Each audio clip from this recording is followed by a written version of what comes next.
சற்று முன் வெளியான முக்கிய தகவல்கள் 6 மாவட்டங்களுக்கு கனமழைக்கு எச்சரிக்கை. நாளை 2ஆம் தேதி முதல் நீட்டிக்கும் மழை. வானிலை ஆய்வு மையம் முக்கிய தகவல்கள். இதை பத்தி தகவல்களை தான் இந்த வீடியோல பார்க்க போறோம். கீழே இருக்கிற ரெட் பட்டனை கிளிக் பண்ணி சப்ஸ்கிரைப் பண்ணி வச்சுக்கோங்க. பக்கத்தில் இருக்கிற பெல் ஐக்கானையும் மறக்காம கிளிக் பண்ணி வச்சுக்கோங்க. அப்பதான் நான் ரெகுலரா வீடியோ போறது நோட்டிபிகேஷன் உங்க மொபைலுக்கு உடனுக்குடன் வந்து சேரும். வாங்க வீடியோக்குள்ள போகலாம். மறக்காம லைக் பண்ணிக்கோங்க. தமிழகத்தில் நீலகிரி, கோயம்புத்தூர், ஈரோடு, சேலம், தர்மபுரி, கிருஷ்ணகிரி ஆகிய 6 மாவட்டங்களில் ஓரிரு இடங்களில் நாளை 1ஆம் தேதியன்று கனமழை பெய்ய வாய்ப்புள்ளது. இதை குறித்து சென்னை வானிலை ஆய்வு மையம் வெளியிட்டிருக்கும் செய்திக்குறிப்பில், வட உள் கர்நாடகா முதல் மன்னார் வளைகுடா வரை தென் உள் கர்நாடகா மற்றும் தமிழகம் வழியாக சுமார் 0.9 கிலோமீட்டர் உயரத்தில் ஒரு வளிமண்டல காற்றழுத்த தாழ்வு பாதை நிலவுகிறது.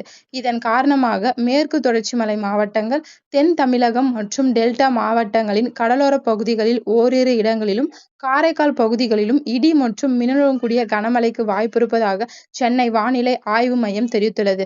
இதை குறித்து தமிழகம், புதுச்சேரியில் ஒரு சில இடங்களிலும் ஏப்ரல் 30 இன்று முதல் மே 1, 2 ஆகிய தேதிகளில் இடியுடன் கூடிய மிதமான மழைக்கு வாய்ப்பிருப்பதாக சென்னை வானிலை ஆய்வு மையம் தெரிவித்துள்ளது. 1ஆம் தேதி நாளை நீலகிரி, கோயம்புத்தூர், ஈரோடு, திருப்பூர், திண்டுக்கல், தேனி ஆகிய 6 மாவட்டங்களில் ஓரிரு இடங்களிலும் கனமழை பெய்ய வாய்ப்புள்ளது. மே 2ஆம் தேதி நீலகிரி, கோயம்புத்தூர், திருப்பூர், திண்டுக்கல், தேனி, மதுரை, சிவகங்கை, விருதுநகர் ஆகிய 8 மாவட்டங்களில் ஓரிரு இடங்களில் கனமழை பெய்ய வாய்ப்புள்ளது. 3ஆம் தேதி அன்று புதுச்சேரியில் ஓரிரு இடங்களில், மே 4ஆம் தேதி உள் தமிழகத்தில் ஒரு சில இடங்களிலும் லேசான முதல் மிதமான மழை பெய்யக்கூடும். சென்னையை பொறுத்தவரை நாளை வானம் ஓரளவு மேகமூட்டத்துடன் காணப்படும். நகரின் ஒரு சில பகுதிகளில் இடி மற்றும் மின்னலுடன் கூடிய கனமழைக்கு வாய்ப்பிருப்பதாக சென்னை வானிலை ஆய்வு மையம் முக்கிய தகவல்கள் விடுத்துள்ளது. நன்றி, வணக்கம்.